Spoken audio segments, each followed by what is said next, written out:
Olá a todos, bom dia. Obrigada. Bom dia. Pois é, eu estou aqui com a Mami Seguchi, que, como eu falei com vocês, eu ia estar aqui hoje com ela conversando sobre síndrome de Down. A Mami é uma amiga querida, também estuda o curso em Milagres comigo. Nós nos conhecemos através da Ana Sharp. E a Mami tem um filho com síndrome de Down. E, assim, eu cometo várias gafes. Então, eu quis convidar a Mami para a gente aprender sobre o assunto e falar de um assunto que é tabu, mas não deveria ser. Então, muito obrigada, Mami, bem-vinda. Obrigada por ter aceito o convite. Muito obrigada, Cissa. Eu que agradeço. Mas eu estou vendo que está dando microfone e eu estou tentando ver de onde que vem. Acho que agora parou. Parou. É só baixar um pouquinho, às vezes, que passa. Então tá. Mas muito obrigada, Cissa, pelo convite e eu me sinto honrada por estar aqui. Obrigada.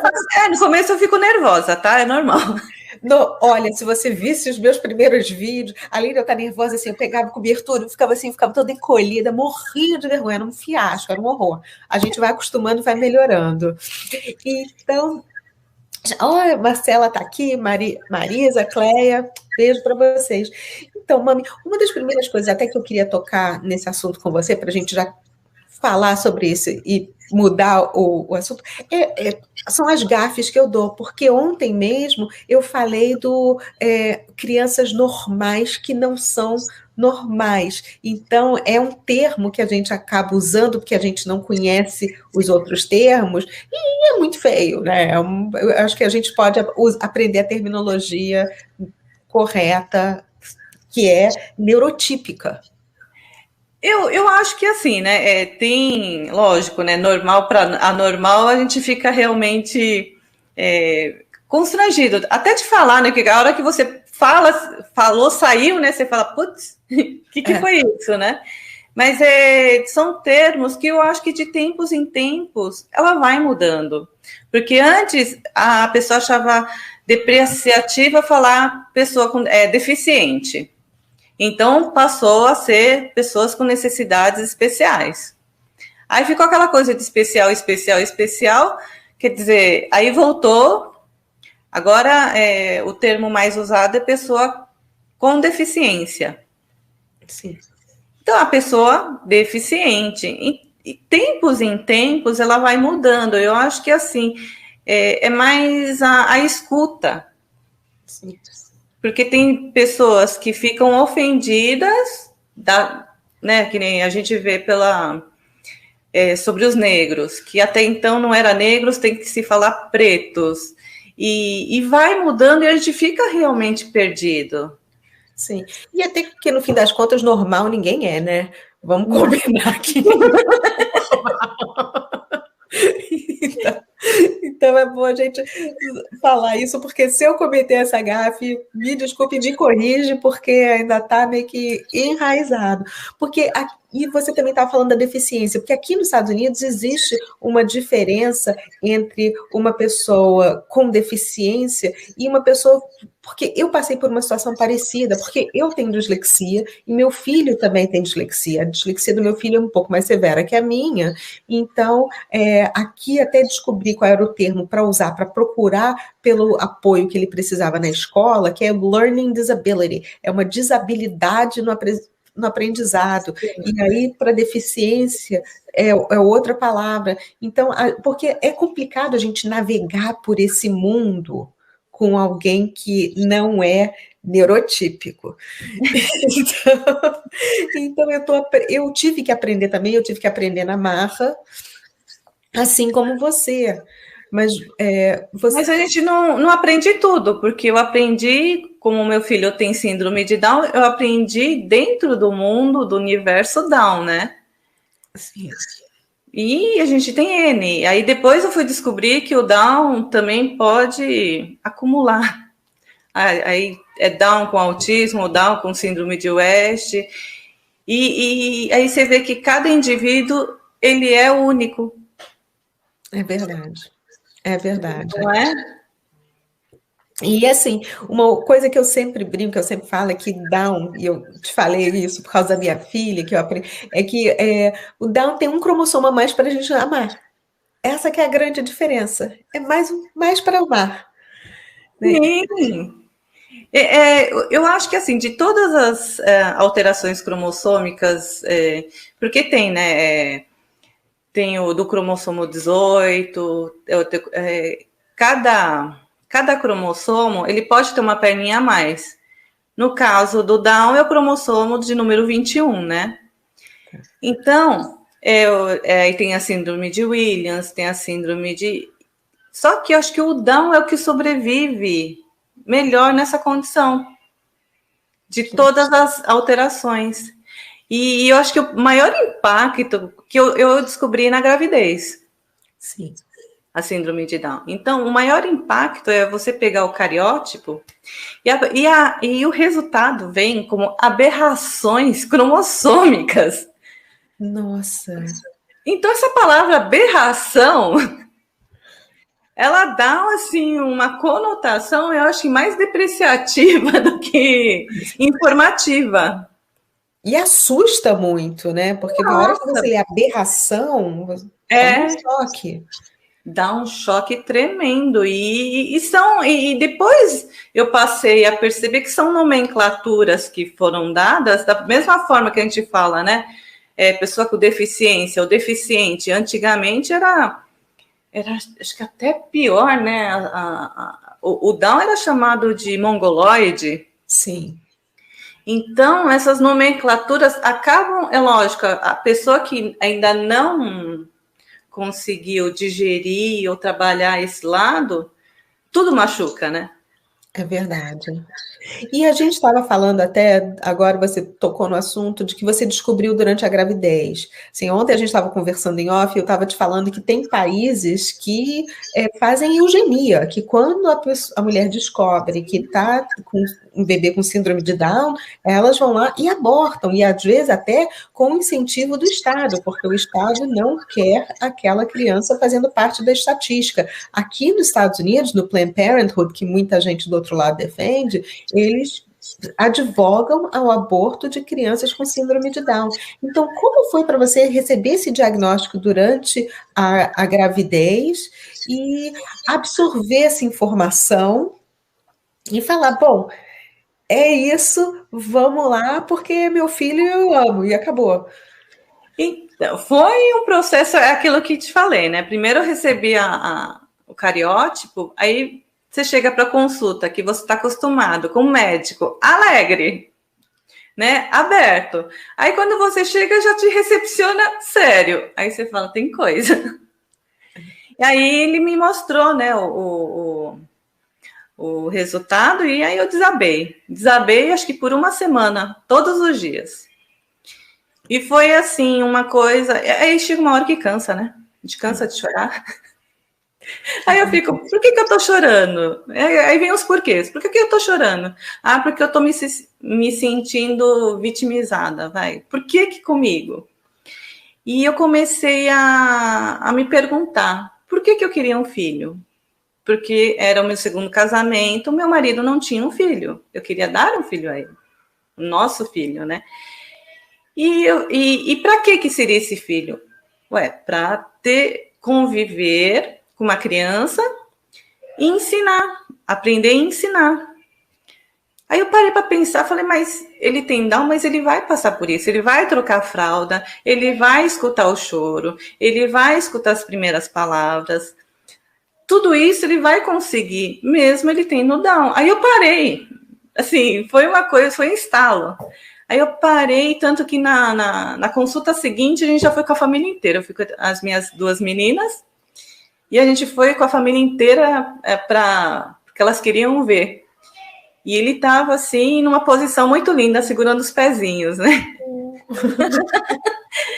Aí depois disso, assim,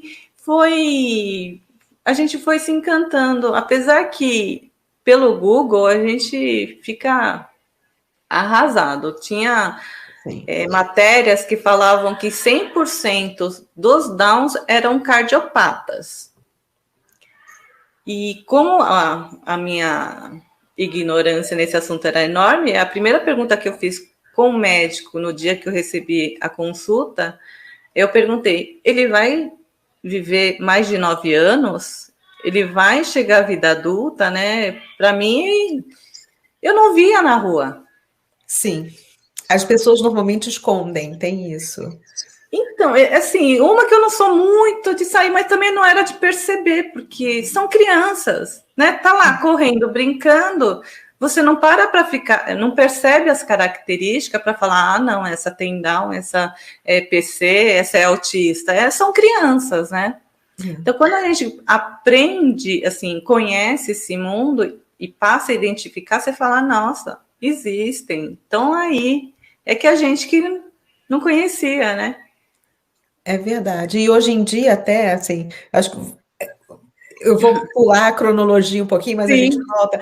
Mas hoje em dia até tem. Eu estava ontem à noite conversando com a Doris, nossa amiga Doris, e a Dodó estava falando: não, tem um café aqui em São Paulo que é maravilhoso, que é só com crianças com Down. E assim, você chega lá, eles vêm, te abraçam, porque eles são muito carinhosos, assim, é uma vibe que é maravilhosa. Então, eu achei isso sensacional. Agora, voltando a isso, porque você tem outros filhos, então como é que foi a aceitação das meninas ao irmãozinho com síndrome de Down? Foi tranquilo. Eu acho que a pior aceitação é da mãe mesmo, eu como mãe. Porque eu até tenho podcast e eu falo muito disso, dos meus sentimentos, do que eu passei naquele momento, de aceitar que o meu corpo pode acontecer alguma coisa na gestação que está fora do meu controle. E eu me sentia muito culpada, né? Poxa vida, tem 2 meninas que perfeitas, assim, ninguém é perfeito, mas geneticamente tudo ok. Eu falei, por que o terceiro, né, tem essa diferença? Então, aí a gente vem aquela culpa, né? Porque eu estava com 40 anos, não é período de gestar, de repente, né? Já dá uma idade avançada, mas é a questão da aceitação, eu acho que para a mãe. Agora, para os irmãos, para as meninas, foram super tranquilas, desde o primeiro momento, desde a gravidez, elas não tiveram eu acho que esse baque. Pelo menos não demonstraram, né, para mim. Que bom. Mas estatisticamente também a gente sabe que normalmente quando tem um diagnóstico desse, até durante a gravidez, que os maridos vazam. Sim, a grande maioria. E não só com Down. É autismo, é PC. Hiperatividade, várias coisas. Acho que saiu um pouquinho da curva, mas eu acho que assim também é que a pessoa não estava, né? Não está lá presente na realidade. Ela não está para a família, para aquela família, né? É verdade. Porque outros ficam. São poucos. O seu, graças a Deus, é um cara incrível e ficou. Não só ficou, como ama a família inteira, as filhas do primeiro casamento e tudo, né? É um pai. Sim, o meu marido também, ele ficou, ele tá, é o primeiro, ele que me ajuda, ele que me dá todo o suporte técnico, né, porque eu não tenho nada dessa parte de informática, que não se fala mais informática, já é outro termo também, então... Eu sou um dinossauro, eu erro tudo e tá tudo bem. A gente fala no mesmo que a gente entende. A nossa audiência da nossa cidade também tá tudo bem. Então tá tudo tranquilo. Então, assim, a gente é privilegiado, mas é uma coisa assim que, sei lá, eu queria que todos também pudessem, né? Mas é difícil, porque a gente faz o curso em Milagres junto. Sim. E a gente sabe que o buraco é mais embaixo, né? É verdade. Não é só aceitação daquela situação, daquela que é pontual, né? É uma coisa que vem lá de trás. Sim, que tanto a alma dele escolheu passar por essa situação, quanto a sua alma escolheu também esse aprendizado. E vamos aprender, vamos amar e vamos ser felizes, né? Exatamente. Ai, eu fico tão assim, porque é um caminho duro. Não diria duro, é um caminho, né? Um simples caminho, mas que a gente vê outras dores O Henrique tem síndrome de Down, vai super bem a neuro dele, fala, nossa, ele é uma criança fora da curva também, dentro do Down. Então, a gente, dessa coisa de fora da curva, a gente sai a gente fala, não tem mais reta, né? Mas é também o que a gente já conversou, né? Ele é uma criança fora da curva, mas ele também tem o apoio dos pais. Ele tem uma mãe que lê para ele, um pai que lê para que incentivam, que estão ali apoiando, porque vocês não largam tudo na mão da escola. Não, vocês participam, como vocês têm uma parceria escola e família. Sim, que é fundamental. Se você não tem a escola te apoiando e te passando as coordenadas, eu não sou pedagoga, meu marido não é. Como que a gente vai conseguir desenvolver essa parte didática com ele? Não tem como. Então, é uma parceria muito estreita, a escola com a família, né? E uma coisa que eu acho interessante é que, assim, aqui, assim como eu, que os meus filhos vão para a escola pública, os seus também. Então, sim, isso é muito interessante porque muita gente no Brasil torce o nariz para a escola pública, mas você encontrou um apoio enorme de professores e de diretores de escolas públicas, né?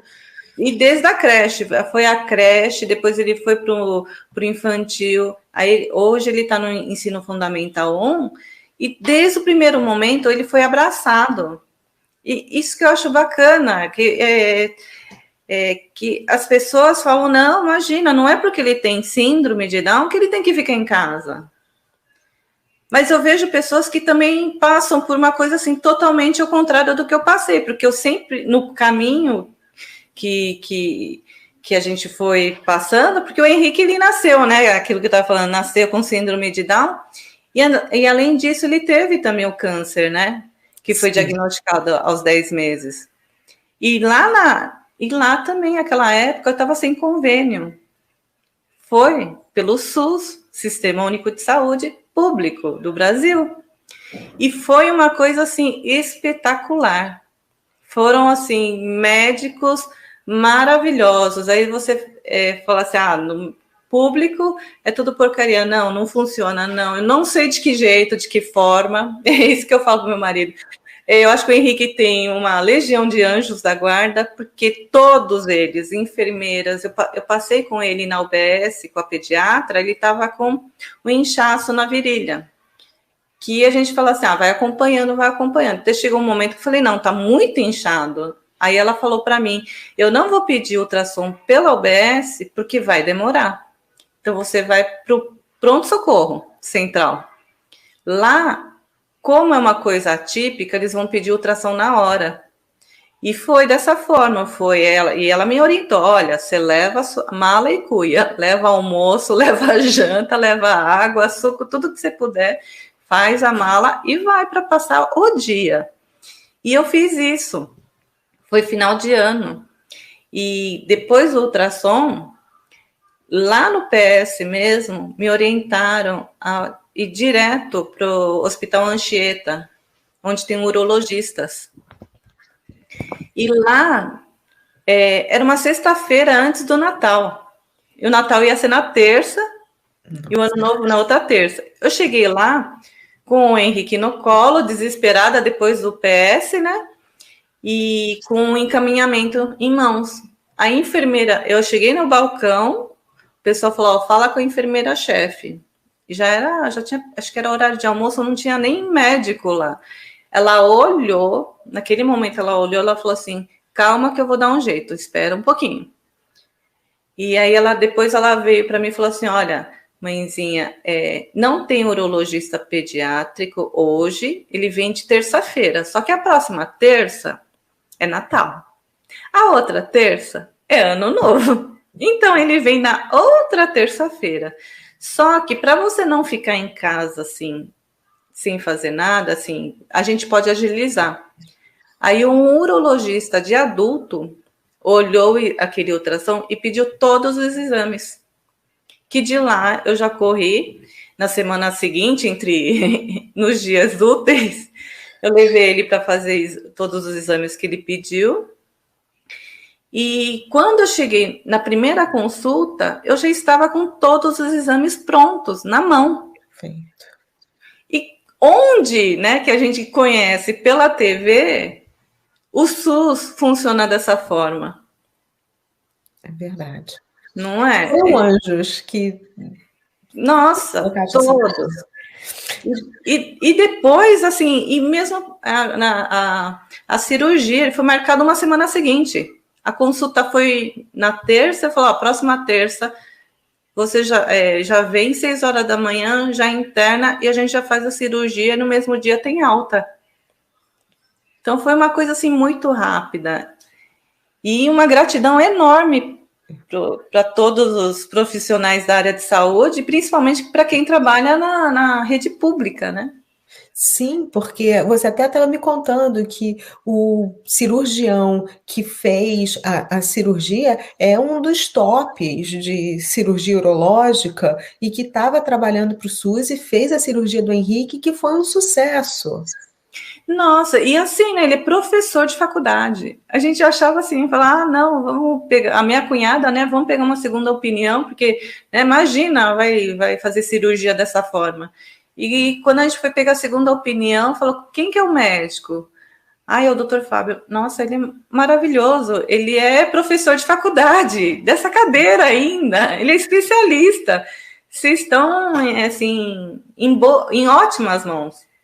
Então, o percurso, apesar de não muito fácil, os anjos aparecem, né? Sim. E te apoiam e solucionam, né? E eu acho, assim, maravilhoso a gente poder falar de pessoas como o doutor Fábio, de várias outras pessoas que iluminaram o seu caminho e estão vindo do sistema público de saúde. Quer dizer, as pessoas acham, o SUS é de graça. Não, gente, não é de graça. A gente paga imposto para isso. Todo mundo paga imposto. A gente merece um tratamento de excelência. E graças a Deus a pessoas como eles, porque a gente sabe que o SUS para os médicos não paga bem, mas tem pessoas como eles que se dispõem a doar o tempo praticamente para fazer o bem. E quando encontrou um caso feito do Henrique, ele agiu. Ele falou, não dá para esperar, não vamos brincar com isso. Agiu e hoje em dia ele já estava ele está em remissão completa, não tem mais que se preocupar. E graças a Deus é um menino muito saudável, é um menino muito feliz. Sim, muito saudável. E está entrando na adolescência com 9 anos. Ai, nossa, que período. Mas, olha, eu tive 2 adolescentes, os meus adolescentes foram maravilhosos, então não se preocupa com isso não, porque tem gente que toca o terror, não é o terror, não. É tranquilo. Não, mas é uma coisa que eu falo pro meu marido, né? Eu falo assim, por mais que né, tenha dificuldade da fala, tenha dificuldade de aprendizado, que é um ritmo diferente, né? Não dá para ficar comparando, o ritmo dele é diferente. Mas ele já me chama de chata. Mãe, quero fazer tal coisa. Não vai fazer, não. Chata. Nossa, aí eu começo a dar risada. Eu falei, nossa, tem um adolescente em casa. Olha quem tá aqui. Ana Chata. Ai, um beijo. Beijo, tia Ana.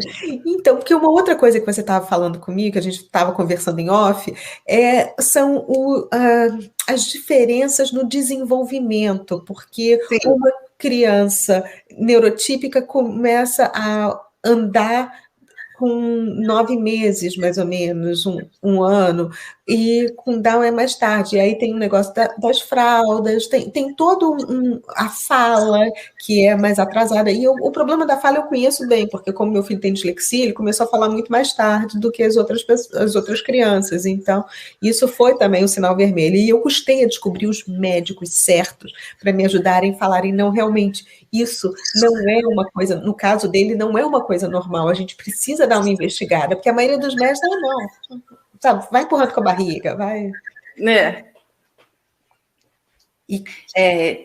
Agora me deu branco. Não, a gente estava falando das marcas do desenvolvimento. De quando sim, as marcas do desenvolvimento, sim. Porque, assim, a criança tem criança que começa a andar com 7 meses, né?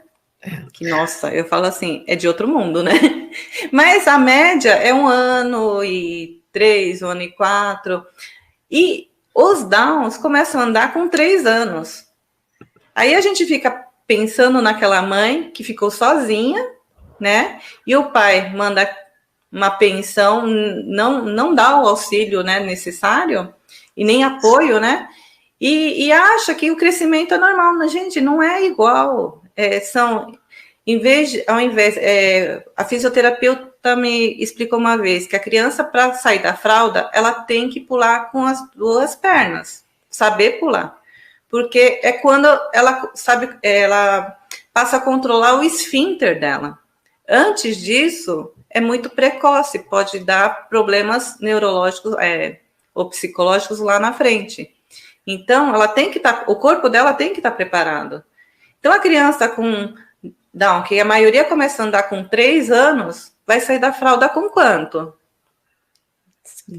A grande maioria vai sair da fralda com 6 anos, a noturna, né? Sim. Então, o desenvolvimento é outro ritmo de desenvolvimento, só que o gasto é extenso, né? Ao invés de 2 anos, 2 ou 3 anos de fralda, vão ser 6 anos comprando fraldas. É verdade. Eu preciso só ler um comentário aqui do Vitor Queiroz, está falando que entrando na adolescência com 9 anos pode ser uma puberdade precoce e tem tratamento. Tem um filho de 35 anos que teve. Ele é especial com uma síndrome bem rara. Então... bacana. É bom alertar.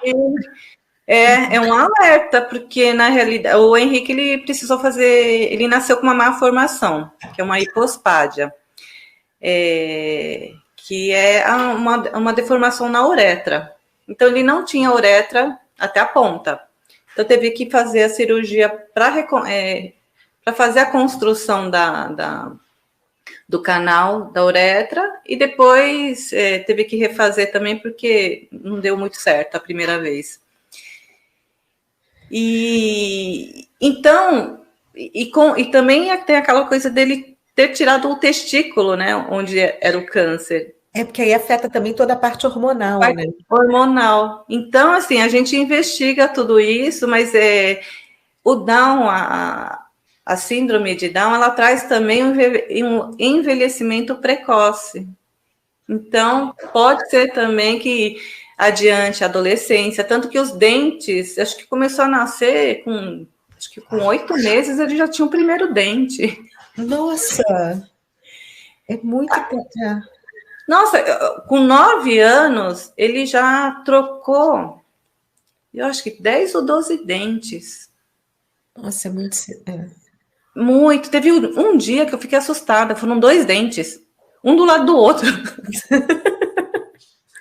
Ele veio de manhã. Os Estados Unidos estão mandando guardar esses dentes por causa da célula-tronco, viu? É melhor do que guardar o cordão umbilical, que custa uma fortuna, e depois eles vendem para umas indústrias que não são muito idôneas. Então vale mais a pena guardar o dente.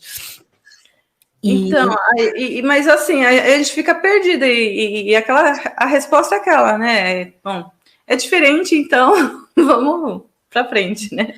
E uma outra coisa também, pensando no futuro, é o seguinte: aqui eu estava te contando que na minha cidade existe uma organização privada de uma senhora que é muito rica, que ela falou, olha, ela teve um filho com síndrome de Down, o filho dela já faleceu porque ela é muito mais velha, ela está com 80 anos, e ela falou, olha, eu preciso de um hobby.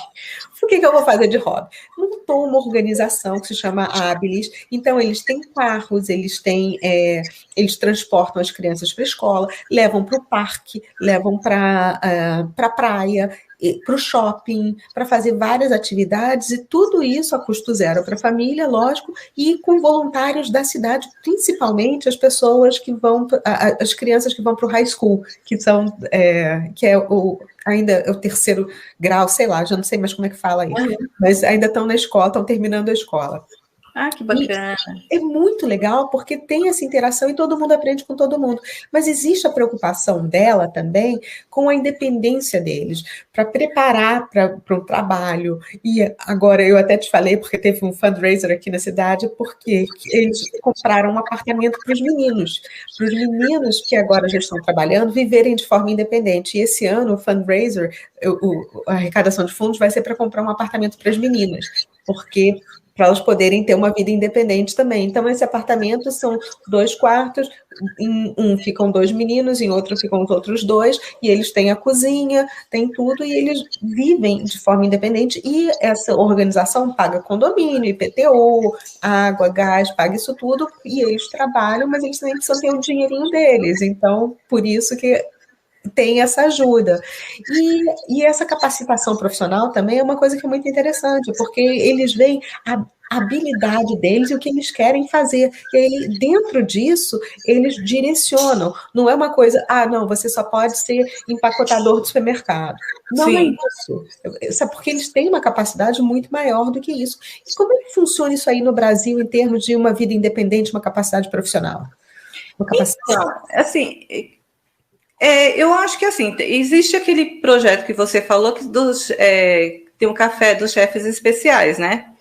Então, existem projetos no Brasil, como chefes especiais, que são chefes renomados, que eles dão aulas para as pessoas com síndrome de Down. Acho que a partir dos 18 anos. Então, eles se formam, alguns se formam e acabam sendo empreendedores. Tem o Daunlícia, que ele vende os brigadeiros. Tem uma menina que montou, esqueci o nome da lojinha dela, ela montou sociedade com a irmã, um café. E é ela que prepara. Ela prepara o nhoque, ela prepara os doces.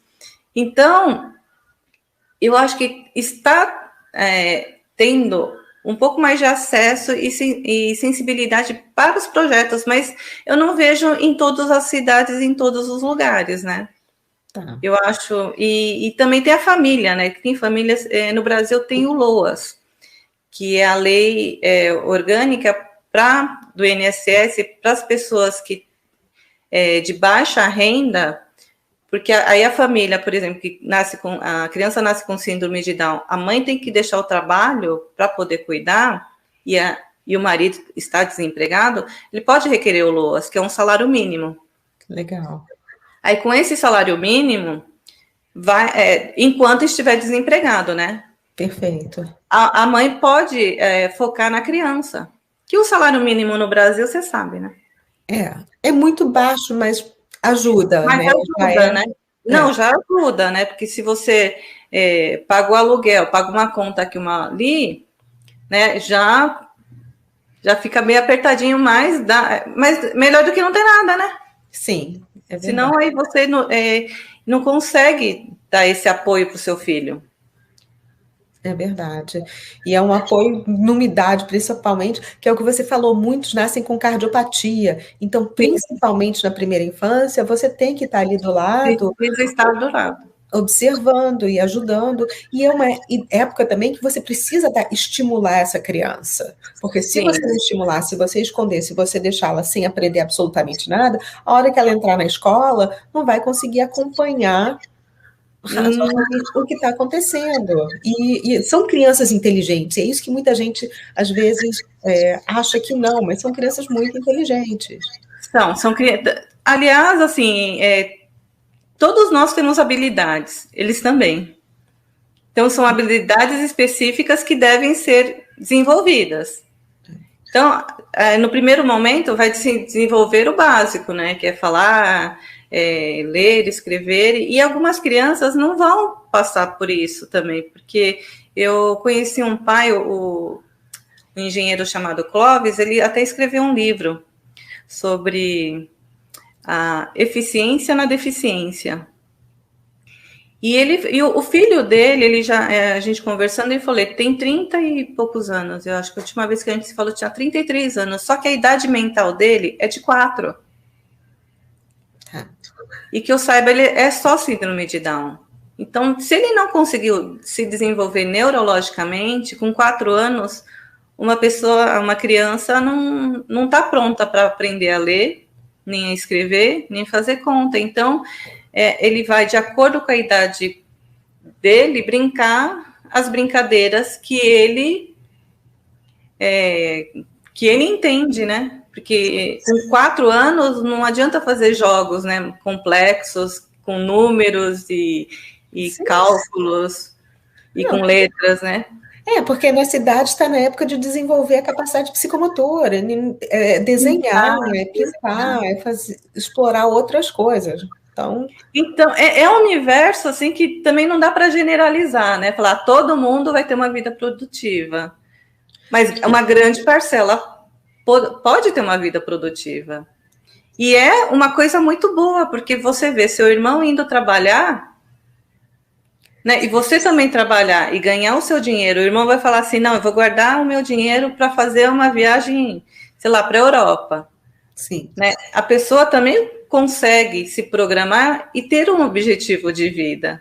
Sim, porque é importante para todo mundo ter goal, ter uma certa ambição para poder fazer e se sentir capaz também, porque é muito importante a gente se sentir capaz de fazer aquilo, porque muitas vezes até nós que somos neurotípicos, a gente não se sente capaz de fazer alguma coisa, então é uma lição que é para todos nós. Mas uma outra coisa que a gente estava falando ontem são das empresas também, que existe um certo preconceito de algumas empresas em contratarem crianças com síndrome de Down. E eu acho que é por pura ignorância das pessoas sobre esse assunto, porque a gente não conversa sobre isso. Eu acho que assim, né, não há um preparo das empresas, porque o que sobra, assim, é que tem a cota, né? A partir de 100 funcionários, você tem que ter inclusão. Você tem que fazer inclusão na sua empresa. Aí vai aquela listagem. Vamos pegar primeiro o quê? Vamos pegar deficientes físicos, porque a parte neurológica funciona muito bem. E aí vai de acordo com cada empresa, até chegar um momento que a cota não fecha e começa a ter que abrir os seus horizontes, né? E eu li em um site do pessoal lá de BH, que é o Mano Down. Lá, eles fazem todo o preparo também. Eles ajudam, capacitam para entrar no mercado de trabalho. Aí parece que vem os e-mails perguntando: olha, você tem alguém para indicar que saiba atender o telefone e que não babe? Aí você fala assim, a pessoa, lógico, né? Responde educadamente, mas...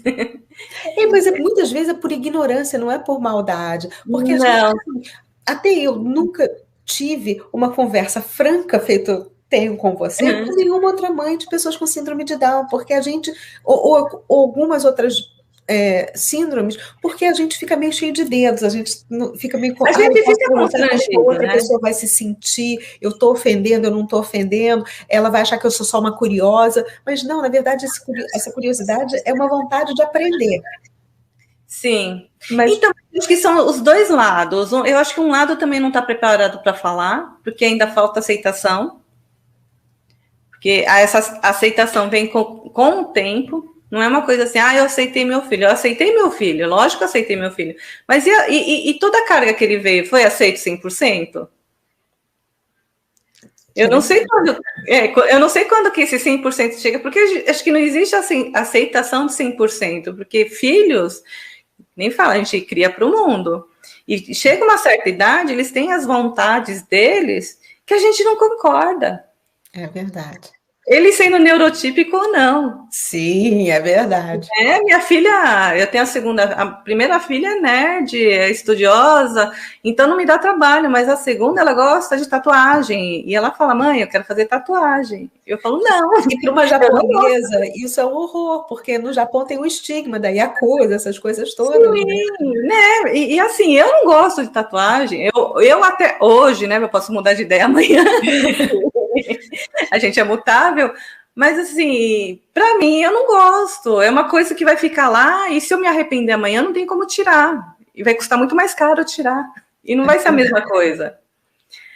Aí, e a gente vê, né, que eles fazem escolhas, ela é maior de idade, ela falou assim, mãe, eu sei que você não gosta, eu sei que você não quer, mas eu quero e eu vou fazer.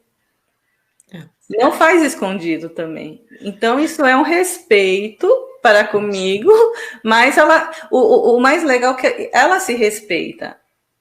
né? Ela se respeita e a opinião dela, por mais que eu não goste, ela não vai mudar de opinião. Então, é uma coisa louvável, né? Mas eu, como mãe, continuo contra. Sim, eu entendo, porque a gente, do mesmo jeito que eles têm que respeitar as nossas decisões, nós temos que respeitar deles, porque eles são adultos, então a gente pode não gostar, mas a gente tem que engolir a seco e continuar amando, porque é isso. Sim, e a criança com síndrome de Down, a mesma coisa. E quando eles são pequenos, é difícil eles falarem, porque a fala é comprometida. Muitos têm problema com a apraxia da fala, né? Que ela demora.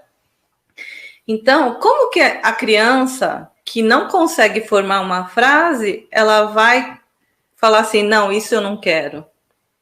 Por atitudes, né? De se jogar no chão, ou de gritar, ou de ficar só não, não, não. Então, essas coisas também a gente precisa ter um olhar diferente de falar, não, ele está falando não para a mesma coisa várias vezes. Por que será? Né? Será que eu estou forçando ele a fazer uma coisa que ele não quer realmente, porque ele não gosta? Ou porque tem alguma coisa, está causando uma dor, alguma coisa assim, um incômodo. Então, muitas coisas, são muitos detalhes que, assim, para a gente é complicado quando eles são pequenos, com você, com ele, demora um pouquinho mais, então precisa dessa atenção maior. Mas o que eu acho legal também é que durante esse tempo todo, você fez com que ele levasse uma vida normal. Vocês viajam, vocês fazem várias outras coisas, você não deixa esse comportamento dele de vez em quando dizer não de uma maneira diferente, você não faz com que isso seja um limitador na vida de vocês. Isso é não, isso eu aprendi com minha filha mais velha.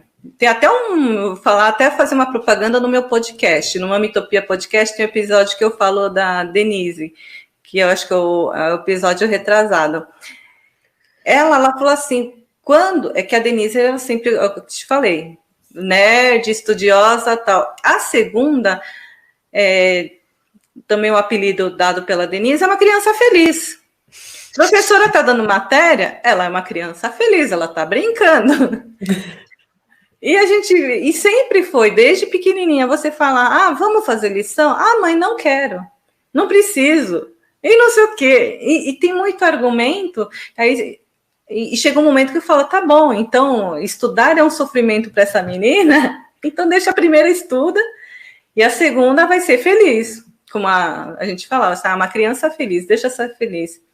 E até chegou um momento que a Denise virou para mim e falou assim, por que você limita, então?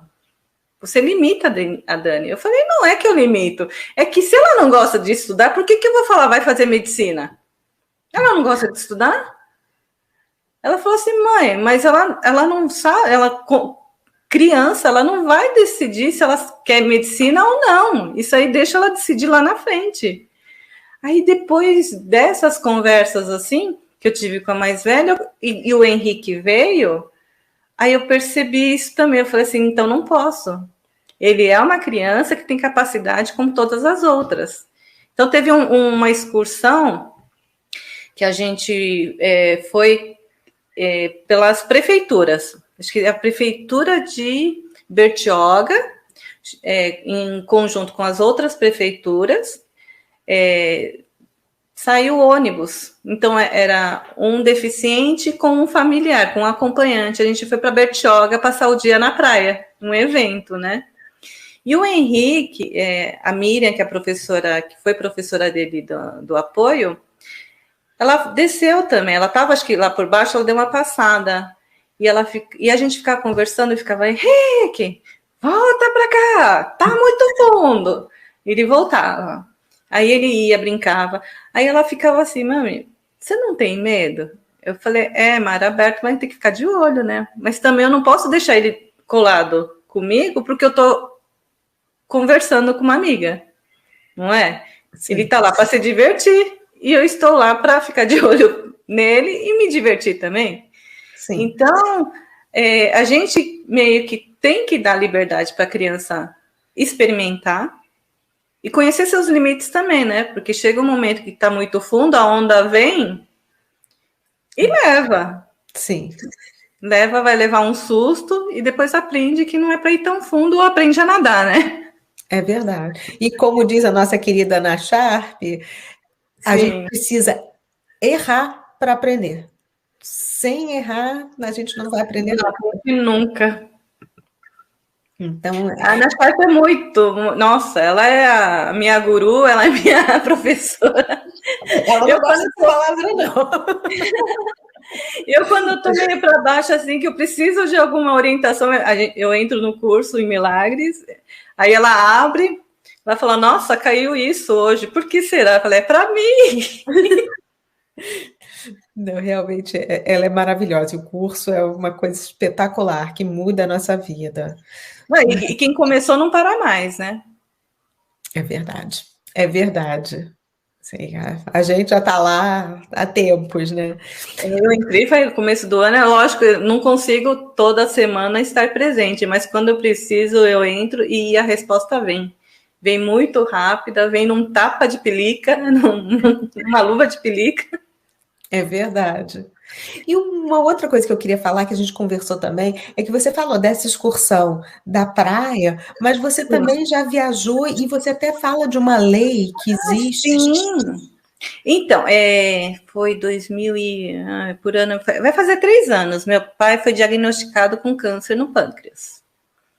E na época eu falei assim, para o Japão, o dólar alto, acho que não vai dar. Mas assim, teve uma possibilidade de eu ir e depois de pesquisar muita coisa, eu vi que tem uma lei, é um artigo 9º da resolução do ANAC, que ela não é nova, é de 5 de julho de 2007. E esse aqui eu peguei pelo site dos melhores destinos. Você pode fazer o pedido diretamente para a companhia aérea, que aí você faz o pagamento da passagem, você compra a passagem da pessoa com deficiência e você vai como acompanhante. Então, você faz o requerimento de acompanhante da pessoa com deficiência. Aí você tem 80% de desconto na sua passagem. É super interessante, porque muita gente não sabe disso. Pois é, tem muita gente que não sabe e dificultam, porque cada companhia é um processo. Que interessante. Você tem que entrar, na realidade, você já tem que comprar a passagem do seu filho, né? No meu caso, o Henrique, eu teria que comprar a passagem do Henrique, ter a data correta e requerer uma passagem para o mesmo dia, mesmo horário, mesmo voo, como acompanhante.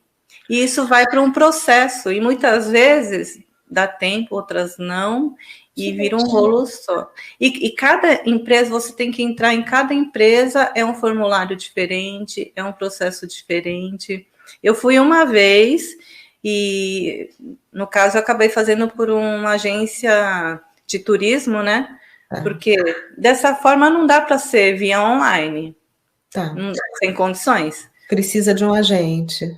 Precisa de um agente para te orientar.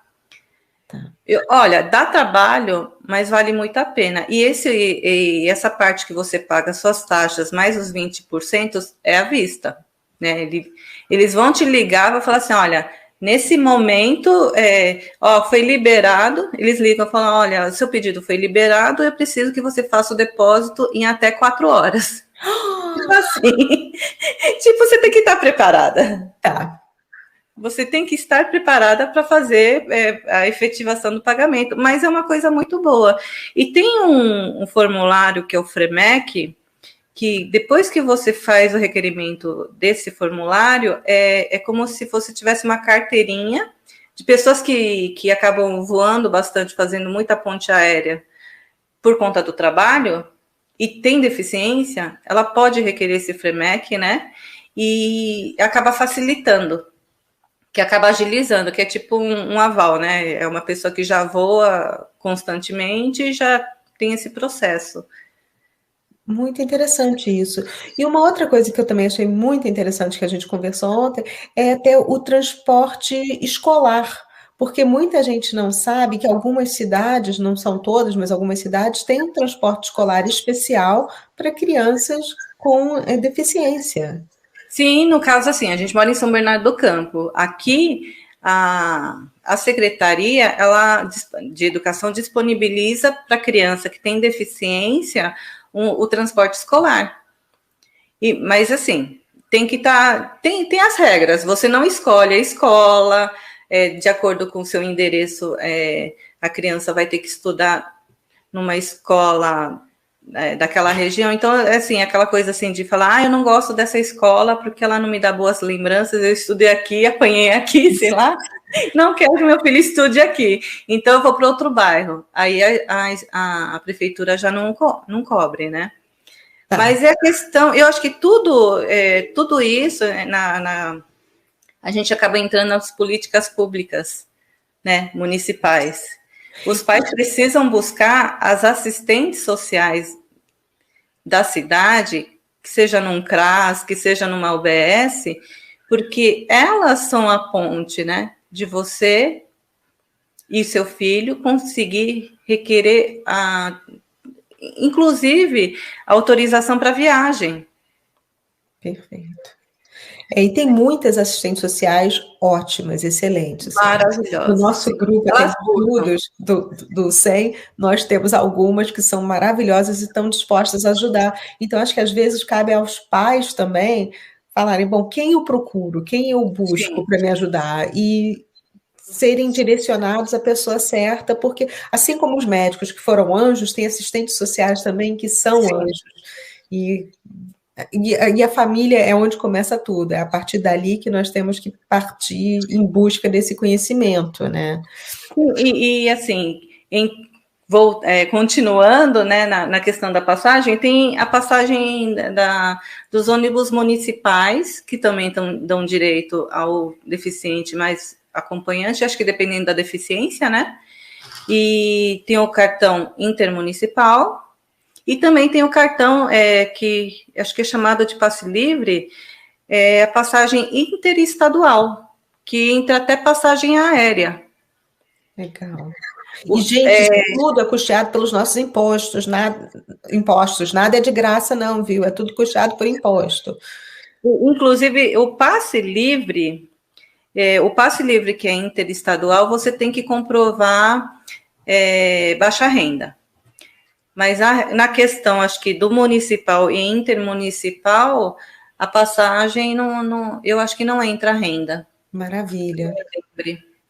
Maravilha, porque, sabe, a gente paga imposto justamente para ter isso tudo na hora que a gente precisa, e é uma pena que essas informações não estejam disponíveis para muitas pessoas. Então, sabe, quem quiser, ou quem puder, por favor, divulguem essa live e também divulguem o canal do YouTube da Mami, que é o Mamitopia, e o Instagram, que é @mami.seguchi, porque essas informações precisam chegar o máximo de pessoas possíveis. Porque, Mami, você também faz parte de algumas organizações que ajudam a mães com crianças com síndrome de Down, né?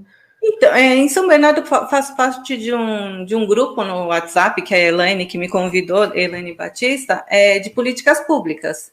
E não é só de síndrome de Down, é de todas as deficiências. Então, a gente junta as forças para poder cobrar da prefeitura, do vereador, cobrar da Secretaria da Educação, porque se você vai sozinha, é uma coisa, mas se você leva um grupo de mães insatisfeitas, é outro peso. É verdade. Então, assim, a dificuldade nossa é engajar as pessoas, né? Então, muitas vezes a mãe fala assim, sozinha eu não consigo, então nem vou fazer nada, né? O que é uma pena. O que é uma pena, mas se a pessoa ela já souber, se ela tiver interesse, né, de na própria escola falar, olha, minha escola tem tantos alunos, a escola que meu filho estuda tem tantos alunos, são tantas inclusões, né, por exemplo, são 15 inclusões e temos 2 auxiliares, a conta está errada, né? Muito errada. Muito errada. E onde que eu levo isso? Você tendo essa informação, você pode levar para o seu vereador, você pode levar para assistente social, você pode levar para para esses grupos de mães se ajudarem. Falar, olha, minha escola tem 15 inclusões e só tem 2 auxiliares. O prefeito está falando tem 1.500 auxiliares. Onde estão eles? Porque a conta não fecha. É verdade. Então, acho que todo mundo fazendo um pouquinho ajuda o outro, né? E como em São Bernardo já tem esse grupo, fica muito mais fácil da gente... a gente não precisa estar em todas as reuniões e também impossível também, né? Porque... mas se tiver 50 mães num grupo e 5 sempre batendo na porta da prefeitura, que eles não estão recebendo mais de 3 mães, mas ir mudando as mães que vão, né, fazer essa conversa, essa ponte com a prefeitura, fica uma coisa mais assim, além, tem mais peso, né? Sim, e é isso que eu acho também que a gente precisa realmente se unir, e eu falo sempre disso aqui no canal, que é exercer a cidadania, é você cobrar os seus direitos. Então, é o que você falou muito bem, que a união faz a força, que a gente precisa se unir em prol de uma causa, mas, ao mesmo tempo, exigir que isso tudo seja feito. Sim. Isso. E nós estamos aqui com a Cléia falando que estados como Rio e São Paulo têm uma estrutura boa de apoio aos pais, mas eu sou do Nordeste, aqui até o diagnóstico da minha filha foi um trauma. Mas, Cléia, é o que eu acabei de falar, é exercer a cidadania. Do mesmo jeito que a Mami tem esse grupo que foi fundado por uma amiga dela, você pode fundar esse grupo e talvez até entrar em contato com a amiga dela para saber como é que isso foi feito, como é que você pode fazer para alcançar mais pessoas da sua cidade, para que as mães sejam representadas, mas precisa ter uma pessoa para se dispor a fazer. E as outras vão se unir e isso tudo acaba crescendo. Pelo menos eu penso assim, qualquer coisa, sabe? Você me manda uma mensagem, ou então entra no Instagram da Mami ou no canal da Mami, manda uma mensagem para ela, que pode ser que a gente faça essa ponte para criar esse tipo de organização de mães em vários outros lugares, em várias outras cidades, porque isso é um problema que existe e a gente só vai resolver, só vai ter força perante ao prefeito, aos vereadores, se a gente falar, olha só, estamos aqui, vamos resolver isso aqui? Vamos resolver de uma maneira legal? Porque a gente também pode se unir, a gente pode ir para a Defensoria Pública e entrar com uma ação contra vocês, porque isso são obrigações do Estado. Então, a gente tem que exercer a nossa cidadania, nem sempre é fácil, muitas vezes não é confortável, mas é algo que tem que ser feito em prol dos filhos de vocês. Então, a Mami é um grande exemplo disso, porque ela sempre advogou muito pelo filho dela e, por consequência também, para outras crianças.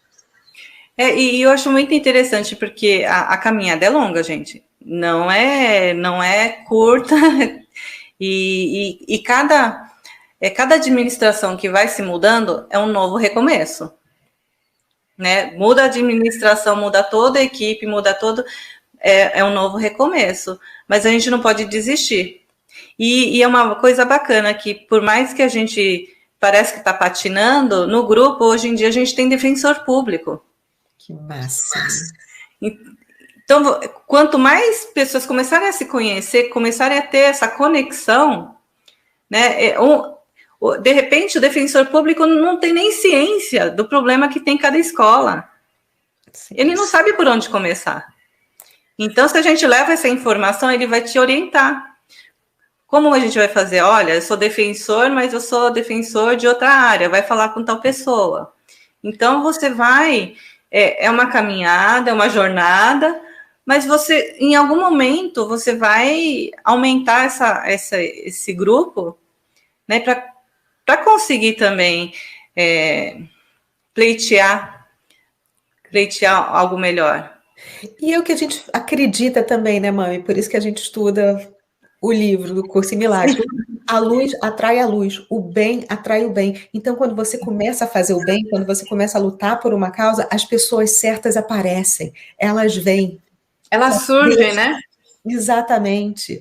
tudo se encaminha para o bem. E a Cléia Farage, gente, a Cléia me segue já tem um tempão, é uma pessoa super do bem, e é tão bom eu estar conhecendo essas pessoas através dessa live, sabe? Você está me dando uma oportunidade de conhecer um pouco melhor até a minha audiência. E a Cléia está falando que a filha dela se formou em serviço social e agora eles têm essa ideia de montar esse grupo como o seu. E ela quer trabalhar com crianças com dificuldade. É isso, sabe? Maravilha. E o importante, aliar, eu esqueço a palavra, né? Mas montar uma rede social que seja fácil o pessoal encontrar, sabe? De repente a pessoa... Porque tem uma coisa da aceitação. Eu conversei com muitas mães que no primeiro momento do diagnóstico de um autista que é aos 3 anos, 2, 3 anos de idade, a mãe, dificilmente ela aceita. Por quê? Porque a criança nasceu perfeita. A criança não tem nenhum problema. Como assim com 3 anos ela teve problema? Apareceu o problema. Então tem todo um luto. Então é uma coisa que a gente também precisa buscar mães, mas também ajudá-las a se recuperarem, né? Do trauma. Minha filha tem distrofia muscular. E foi a mesma coisa. Aos 3 anos é que apareceu. E aí, como é que você vai lidar com isso? E ela morou um tempo no Brasil e foi uma dificuldade enorme, porque a filha dela andava numa cadeira de rodas elétricas e os hotéis não eram acessíveis e não podia ir a certos lugares, até com a escola mesmo foi meio complicado, porque tiveram que mudar algumas coisas para que ela tivesse acesso a algumas salas de aula. Então, não é uma coisa que é muito fácil, mas eu acho que a gente precisa conversar sobre isso e falar francamente, até com as minhas gafes, que, assim, mas é assim que a gente aprende, né? É errando que a gente aprende, sem vergonha de perguntar, e você, assim, se dispondo a responder, porque senão a gente não aprende nunca.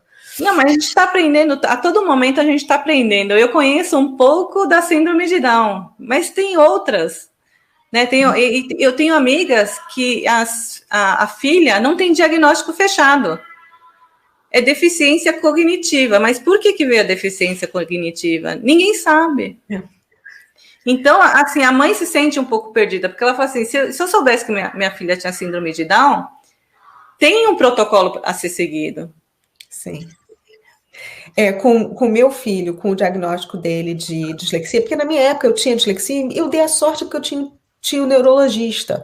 Então, ele notou, falou, não, peraí, isso aqui está errado, porque eu dava sinais claros.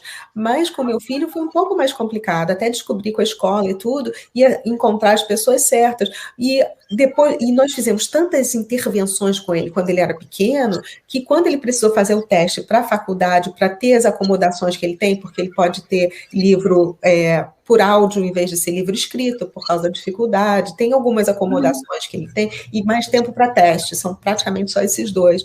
Mas, como ele fez tantas intervenções, fica aquele diagnóstico meio que a gente fala aqui de gray zone, numa área cinza, que eles não dizem, não, é isso, eu não posso dizer que é isso com certeza, eu não posso dizer que é aquilo. Eu falo, gente, pelo amor de Deus, sabe, desde os 5 anos de idade que ele tem isso, põe isso aí. Mas é uma coisa complicada você ficar sem esse diagnóstico para poder procurar ajuda. Então, acho que é muito importante até a gente conversar com os médicos, conversar com os psicopedagogos, com os psicólogos que fazem esses testes, para eles verem, olharem também um pouco pelo ângulo dos pais, porque nenhum pai e mãe quer chegar na escola e falar, olha só, meu filho tem esse problema, então eu quero que aconteça isso. Não, gente, ninguém faz isso porque quer dar uma vantagem para o filho, não é por aí. Então, acho que a gente precisa se unir com os médicos, pedagogos. É porque aqui nos Estados Unidos a gente fala, it takes a village to raise a child. A gente precisa, leva uma vila para criar uma criança, porque a gente precisa de todo o apoio da comunidade, das pessoas, e a gente precisa, às vezes, eu de uma maneira diferente da sua, mas você também de uma maneira muito mais ampla que a minha, a gente precisou criar a nossa própria rede de pessoas, uma rede de apoio, para que os nossos filhos virassem as pessoas que eles são. Então, eu acho que é muito importante a gente se unir, e por isso que, assim, eu me coloco à disposição, eu sei que você, através do seu Instagram e do canal do YouTube, também se coloca à disposição para esclarecer essas coisas e ajudar quem estiver precisando, né? Sim, e eu acho muito importante a gente falar. Quanto mais a gente fala, também a gente se cura, né? Sim. A gente se cura da nossa dor, mas também a gente consegue mostrar para uma outra mãe que essa dor pode ser curada. E a gente pode fazer dela uma força. Sim. E também nós temos o lado da dor, mas também tem o lado da felicidade, porque a alegria que eles nos trazem quando eles conquistam algumas coisas, gente, é uma felicidade indescritível.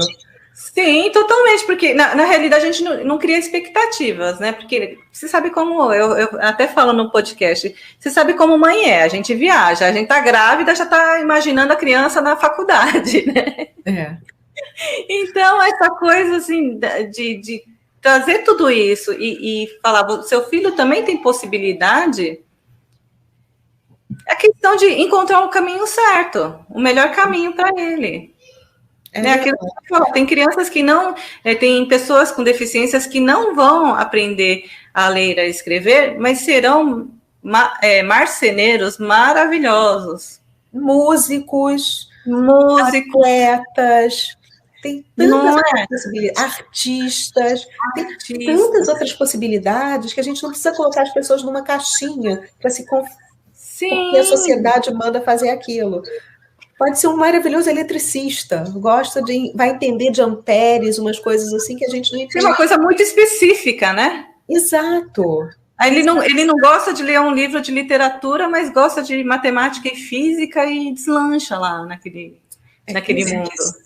Eu acho que a escola anda muito defasada. Eu acho que a gente precisa repensar o conceito de escola, porque a gente está fazendo as crianças decorarem coisas que são inúteis, ao invés de aprender coisas que são extremamente úteis. É a minha opinião. Eu também acho. Eu acho que a gente tem que ver a potencialidade da criança, ver o que ela sente prazer em aprender e a desenvolver e investir nisso. Não é todo mundo que gosta de história. Eu não gosto, gente, de história. Eu aprendi a gostar depois de velha. Eu também não gostava, não.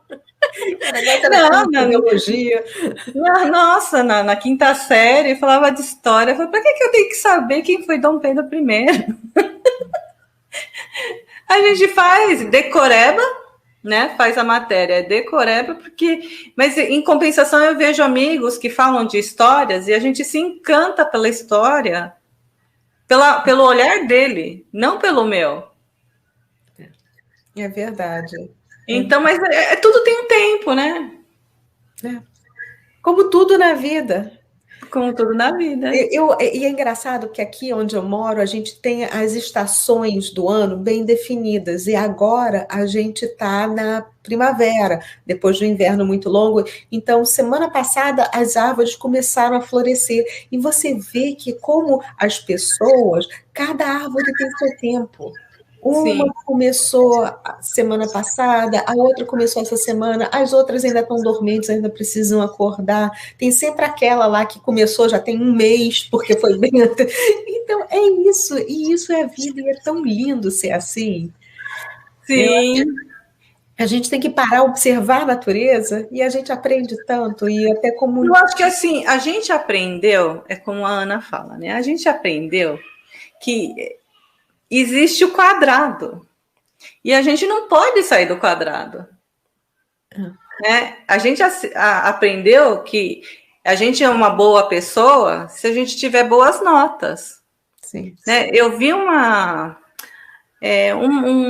vídeo do Jun Sakamoto, que ele é um dos sushi-men. Maravilhoso, eu super sigo ele, eu já fiz o curso online. Sério? Eu sou apaixonada pelo Jun Sakamoto. Então, ele fez um vídeo do curso dele, e eu assisti, ele fala que assim, ele foi taxado como uma criança burra sem futuro. Sim, porque ele tem uma disfunção que eu não lembro qual que é. E ele só descobriu por conta do filho dele. Porque o filho também tem. Aí ele falou, então eu não era burro? Lógico que não, né? O cara tem estrela Michelin. Exato. Porque foi um cara muito dedicado. Ele falou, eu não vou estudar, mas eu quero fazer comida, eu quero fazer sushi. E aí veio para os Estados Unidos, foi para o Japão e virou o melhor sushi man do Brasil. ele é um excepcional. Quem já teve a oportunidade de comer a comida dele, gente, se Eu não economizem dinheiro, guardem, porque vale a pena. Vai ser a melhor noite da sua vida, sem contar que ele é um cara simplérrimo, gente Sim. boníssima. Então, aí a gente percebe que, às vezes, assim, a sociedade impõe limites, impõe padrões, que quando a gente não se encaixa, que é o que acontece com os deficientes, né? Elas são deixadas de lado.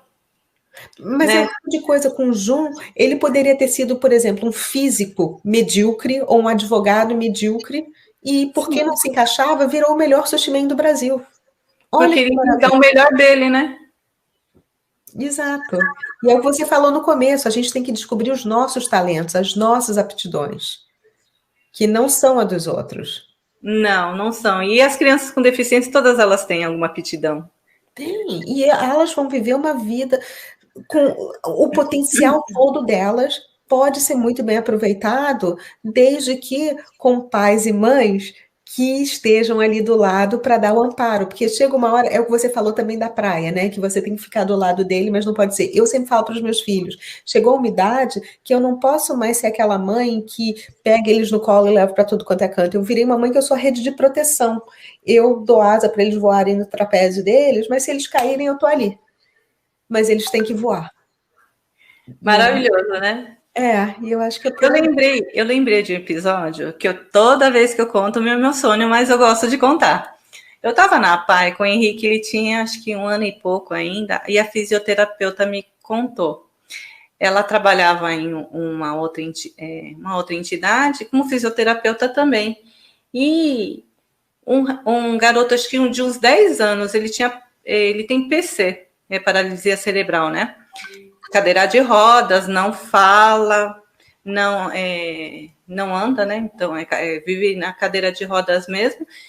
E ela encostou ele num lugar que tinha um cartaz. Aí, quando ela foi buscar, ela viu ele concentrado no cartaz, como estivesse lendo, o olho acompanhando. Aí ela ficou curiosa, falou assim, não, a gente precisa investigar isso. E foi buscar, né? Foi procurar um notebook e colocou na frente dele. Você acredita que ele escreveu Feliz Aniversário, mamãe? Que lindo. E ninguém sabia, nem a mãe dele sabia que ele sabia ler. Que lindo. Ele, com muita dificuldade, ele foi lá, Feliz Aniversário, mamãe. Aí o pessoal falou, nossa, ele sabe escrever. E mostrou para a mãe. Imagina, eu fico emocionada. Imagina a emoção da mãe no dia do aniversário dela receber esse presente. Que lindo. Então eu falo assim que a vida é cheia de surpresas, as crianças também, então a gente tem que investir neles mesmo. Exato, e nunca duvidem da capacidade das pessoas. Nunca. Não. E assim, a professora mesmo ficou surpresa, ela falou assim, nossa, ele vem, lógico, ele é cadeira de rodas, não fala, não gesticula, fica lá paradinho, mas ele está lá absorvendo tudo ele está aprendendo, tanto que ele conseguiu escrever Feliz Aniversário perfeitamente. O filho de uma amiga minha também, ele tem um blog, ele é autista, mas ele é não verbal. E ele tem um blog que é Silent Not Stupid, silencioso, mas não burro. Então, eu acho isso muito interessante, porque as pessoas não têm noção da capacidade do outro. Eles olham, rotulam, julgam e põem numa prateleira ali, você é só isso. Quando não é, somos multifacetados e a gente é capaz de muito mais do que as pessoas dão crédito. Então, para essa mãe, deve ter sido assim... Um presente, né? A melhor coisa do mundo. E no dia do aniversário dela, e depois decidiu o que ela deve ter mudado em relação a ele, quanto ele deve ter aprendido. Porque, gente, o Stephen Hawking tinha paralisia cerebral, um dos caras mais inteligentes do mundo. Exatamente. Então... É que a gente fala assim, nasce um em cada... trocentos bilhões de pessoas, né? Mas não, de repente está dentro de casa, né? Exatamente. Então, Mami, eu queria saber, eu abri para as suas considerações finais, porque a gente já passou de 1 hora aqui, mas olha, eu só tenho que te agradecer, porque eu aprendo muito com você, com o Henrique, E assim, o canal está sempre aberto para você, a hora que você quiser. Aliás, tem um livro que depois faremos o lançamento aqui, mas está aberto para a hora que você quiser aparecer aqui para a gente bater esse papo e ajudar as pessoas e também levar esse assunto para mais gente, para deixar de ser tabu. Ai, Cissa, eu que agradeço a oportunidade por ter me convidado para falar sobre o Henrique, sobre a síndrome de Down, sobre tudo que envolve esse universo, e de coração mesmo, muito obrigada. Imagina, obrigada a você e obrigada a todos vocês que estão acompanhando. Tem a Rose do canal Agora Brasil, Tia Ana, Ana Sharp, Doris, a Dodó Prado, Cléia. Obrigada a todos também que escutaram por tanto tempo, né? Isso, Cléia, Daliene, César, Maxinha, Donelas, deixa eu ver, Abadia Anjos, peraí, tem Shinji meu marido. É o meu marido. Beijo, que bom! Então é isso, Oscar José, Cristina, tanta gente, que bom. Vanessa, obrigada a vocês por terem participado dessa live com a gente. E, por favor, sigam a Mami aqui no canal do YouTube dela e no Instagram. E voltaremos. Com certeza. Muito obrigada, gente.